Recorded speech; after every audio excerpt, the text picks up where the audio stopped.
بسم الله الحمد لله والصلاة والسلام على رسول الله صلى الله عليه وسلم. أما بعد، السلام عليكم ورحمة الله وبركاته. يقول الإمام الشافعي رحمه الله: تموت الأسد في الغابة جوعا ولحم الضأن تأكله الكلاب، وذو جهل قد ينام على حرير وذو علم مفارشه التراب. من الله لقمالتنا الله يزن الله تشونا. تموت الأسد في الغابة جوعا، አንበሶች በጫካዎች በሸንተረሮች ላይ በረሃብ ይሞታሉ። ወለህም الضأن تأكله الكلاب፣ ነገር ግን በዚያው ጫካ ላይ የፍየሎችን የበጎችን ስጋ ውሾች እየተመገቧቸው። ያ አላህ ለማይገባው የማይገባው ተሰጠ ማለት እኮ ነው። وذو جهل قد ينام على حرير وذو علم مفارشه التراب።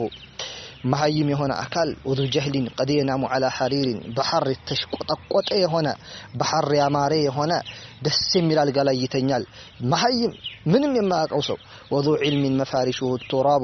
አዋቂ ሰው ደግሞ ዑለሞች ደግሞ ትልቅ ደረጃ ያላቸው ደግሞ የሚተኙት አፈር ላይ ነው። ያ አላህ ብዙም ጊዜ በጊዜያችንም ሆነ ከዚህ በፊት ባሉ ጊዜያቶች ታሪክ ላይ እንደተመለከትነው የሚከሰተው ይሄ ነው።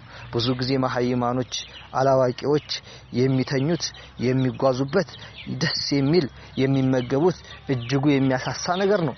የሚጓዙት በመኪና የሚመገቡት የሌለ ምግብ ነው። የሚተኙት ደስ በሚል ቤት ውስጥ ደስ በሚል አልጋ ላይ። አዋቂዎች እነዛ ዕውቀትን ፈላጊዎችማ እነዛማ የሚጓዙት በተበጣጠሰ ጫማ፣ የሚተኙት በረንዳ ላይ፣ የሚተኙት አፈር ላይ፣ የሚለብሱት የላቸውም። የሚመገቡት ምናልባት በቀን አንድ ጊዜ ወይም ሁለት ጊዜ፣ ያቺውም ትንሽዬ ነገር። ያ አላህ ይሄ ነው ተጨባጩ። ግንሳ ከአላህ ዘንድ ያለው ደረጃ ከፍታ ያለው ለነሱ ነው። ዛሬ ምናልባት ዕውቀት ፈላጊ የሆነ አካል ዛሬ ምናልባት ከቤቱ ወጥቶ ዕውቀትን ለመማር የባከነው የሁለት የሶስት ቀን መንገድ አቋርጦ የሄደው የሆነ የተጓዘው የሆነው አካል ይሄ ሰው ምናልባት ሊራብ ይችላል። ምናልባት ሊጠማ ይችላል። ለጊዜው ምናልባት የሚለብሰው ሊያጣ ይችላል። ምናልባት እኮ ከሰዎች እጅ ያየ ሊሆን ይችላል የሚኖረው። ምግብም የሚበላው ከሰው እጅ ሊሆን ይችላል። ያ አላህ ስቃይ ያለው ምናልባት ቀርቶ ሲወጣ የሚመለከታቸው በስድሜ ያሉ ወጣቶች መኪና ሲያሽከረክሩ ቆንጆ ልብሶችን ጫማዎችን ለብሰው ደስ የሚል ሱቅ ላይ ቁጭ ብለው ደስ የሚል ነገር እየሰሩ ለነፍስ ደስ የሚል ነገር እያደረጉ ሊመለከታቸው ይችላል። ነገር ግን እሱ መስጂድ ገብቶ ቁርአን ይሐፍዛል። ነገር ግን እሱ መስጂድ ገብቶ የረሱልን አለይሂ ሰላቱ ወሰለም ሐዲስ ይሐፍዛል። የረሱልን አለይሂ ሰላቱ ወሰለምን ውርስ ይወርሳል። ያ አላህ ይሄ ሰው የረሱል አለይሂ ሰላቱ ወሰለምን ውርስ ከወረሰ ይሄ ሰው የጌታችን ተባረከ ወተዓላን ቃል ከሐፈዘም ከተማረም በኋላ ውርሱንም ከወረሰ በኋላ ሲወጣ ግን የሚመለከተው እንደነዚህ አይነት ወጣቶችን እጅጉኑ በመኪና የተሽቆጠቆጡ እጅጉኑ በዱንያ እጅግ ያማረባቸው ሰዎችን ነው። የዚህን ሰዓት ልቡ ይነካል። መቼ ይሆን እኔስ የሚደርሰው ይላል። የዚህን ሰዓት ይሄ ሰው መቼ ይሆን የማገባው ይላል። ጓደኞቼ አግብተው ወለዱ፣ እኔ እድሜ ሄደ፣ መቼ ይሆን አግብቼ የምወልደው ይላል። እኔ ዒልም ላይ ጊዜን ፈጀሁት ይላል። ያ አላህ ይሄ ሰው ግን አንድ ነገር ረስቷል። ከውርሶች ሁሉ ውርስ፣ ከሀብቶች ሁሉ ሀብት፣ ከሁሉም ነገር በላይ ቁንጮ ነገ የውመል ቂያማ ሲጓዝ ተከትሎት የሚሄደው ይሄ እሱ ያዘው ዒልም ብቻና ብቻ ነው። ሰውየው መኪና ያሽከረከረ ብትመለከተው፣ ቆንጆ ቪላ ቤት ውስጥ እየኖረ ብትመለከተው፣ ሲሞት ቪላ ቤቱን መኪናውን ትቶት ይሄዳል። አንተሳ የሐፈዝከው ሐዲስ የሐፈዝከው ቁርአን ካንተው ጋር ነው። ታገስ፣ صبر አድርግ፣ ጠንክር፣ ወደፊትም ገስግስ። ምናልባት ደግሞ ዱንያ ላይም አላህ ያስደስተሃል። አላየህም እንዴ የለፉት የጣሩት? አስበው እስቲ ደረስነት ላይ ያ ሁሉ ስቃይ ትወጣለህ ከእናት ከአባቶች ተለይተህ። የምትበላው የለህም፣ የምትለብሰው የለህም። የምታድረው ቤት ውስጥ አይደለም በረንዳ ላይ እየነፈሰብህ። የምትለብሳት ቁራጭ ጨርቅ ነች።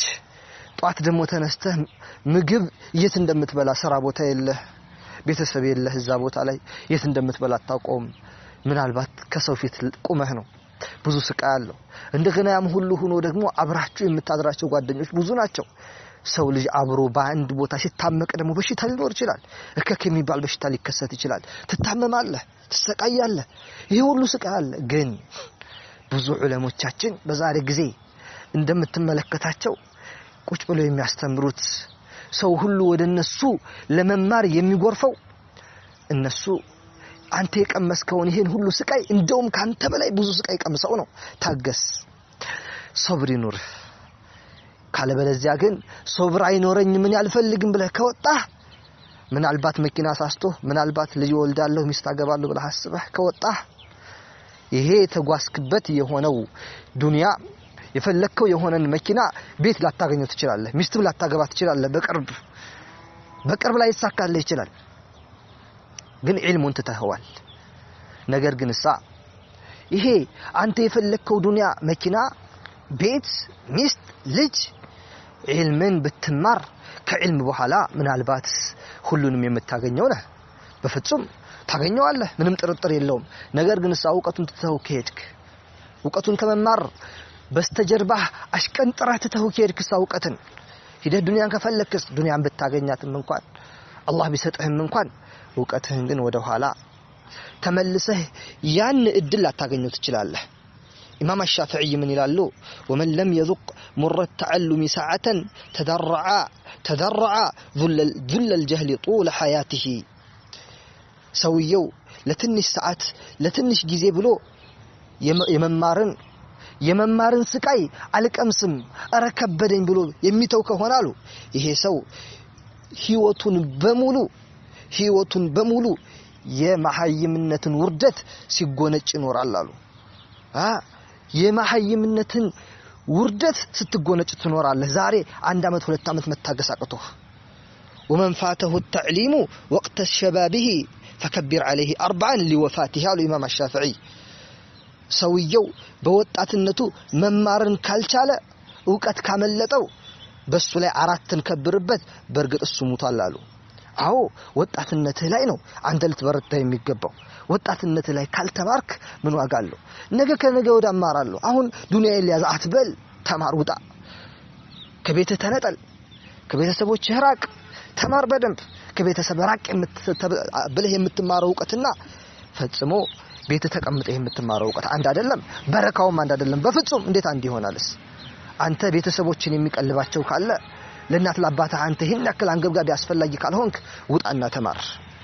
ዕውቀትን ፈልግ ጌታ ተባረከ ወተዓላ ይለግስሃል ዕውቀትን ደግሞ አደራህን ዕውቀት ስትማር አላህን ተባረከ ወተዓላ ፍራው ወተቁላህ ወዩዓልሙኩሙላህ ነው ያለው አላህን ተባረከ ወተዓላ ፍሩት ያስተምራችኋል ነው ያለው አላህን ካልፈራሁ ብዙዎቻችን ደረስነቱን ወጣለን እንራባለን እንጠማለን እንቀራለን እንለፋለን ግን አይገባንም ግን በረካ አይኖረውም ዒልሙ ቢገባንም እንኳን ይሄ ምንድነው አላህን ስለማንፈራ ነው ብዙዎቻችን ደረሶቹን እናጠፋለን ይሄ ከኛ የሚጠበቅ አይደለም አንተም ይሄ ልታደርጋ ይገባም አንቺም ይሄ ልታደርጋ ይገባም መሆን ያለበት አላህን ተባረከ ወተዓላ ፍራ ተማር ቡኻሪ ሙስሊም ቀራ እስኪ ነህው ሶርፍ ቀራ ፍቅህ ቀራ የተለያዩ ፈኖችን ቀራ ኡሱል الفقه ይጠብቃል قواعد الفقهيه ይጠብቃል ገና ቀራ እስኪ ወቅ አዋቂሁን ማውራት መናገር ምን ትርጉም አለው ሳንቀራ እንቅራ እንማር ስትማር የዚህን ሰዓት አንተ ሱረቱል ኢኽላስን ማሐፈዝ ብቻ ሰውየው መኪና ቢገዛ ቤት ቢገነባ ከሱ በላይ ነው አንተ ፍጹም አትገናኙም አንተ የሰራኸውን አንተ ያወቀውን እስካልተማረ ድረስ ብዙዎቻችን እንማራለን እናውቃለን ሐዲስ እንቀራለን ተፍሲር እንቀራለን የተለያዩ ፉኑኖችን እንቀራለን ከዛም በኋላ ዱንያ ባላቸው ሰዎች እንቀናለን ያ አላህ ምንኛ ከሳሪዎች ነንኛ ዱንያ ባለው ሰው እንዴት ይቀናል አላህ ተባረከ ወተዓላ ለኛ አኺራን ሰጥቶን ለኛ እኮ አላህ አኺራን ነው የሰጠን ለኛ እኮ አላህ ተባረከ ወተዓላ የረሱል አለይሂ ሰላቱ ወሰለም ውርስ እኮ ነው የሰጠን ከውርሶች ሁሉ በላጭ ከመኪናም ከምንም የረሱል አለይሂ ሰላቱ ወሰለም ውርስ ነው ስለዚህ የረሱልን ውርስ ይሄን እንቁን ውርስ ከወርቅም ከዳይመንድም የሚበልጠውን ውርስ በእጅህ አስገብተህ ተራው ይሄ ጠፊውን ወደ አኺራ የማይሻገረው ነገር አትመኝ ይሄ ከሆነ አንተ መማርህ ምን ትርጉም አለው ሐቢቢ ስለዚህ አላህን ልትፈራ በእውቀት ላይ ልትጠነክር ይገባሃል በወጣትነት ተማር በወጣትነቱ ያልተማረ ሰው ፈከቢር عليه 4 لوفاته እንዳሉ እንዳትዘነጋ እና አላህ ተባረከ ወተዓላ አዋቂዎች ያድርገን በእውቀታቸውም ከሚሰሩት እሱንም ከሚፈሩት ያድርገን ለተውሂድ ተንገብጋቢዎች ለሱና ቀጥ ያሉት ያድርገን እላለሁኝ وصلى اللهم وسلم وبارك على نبينا محمد والله اعلم والسلام عليكم ورحمه الله وبركاته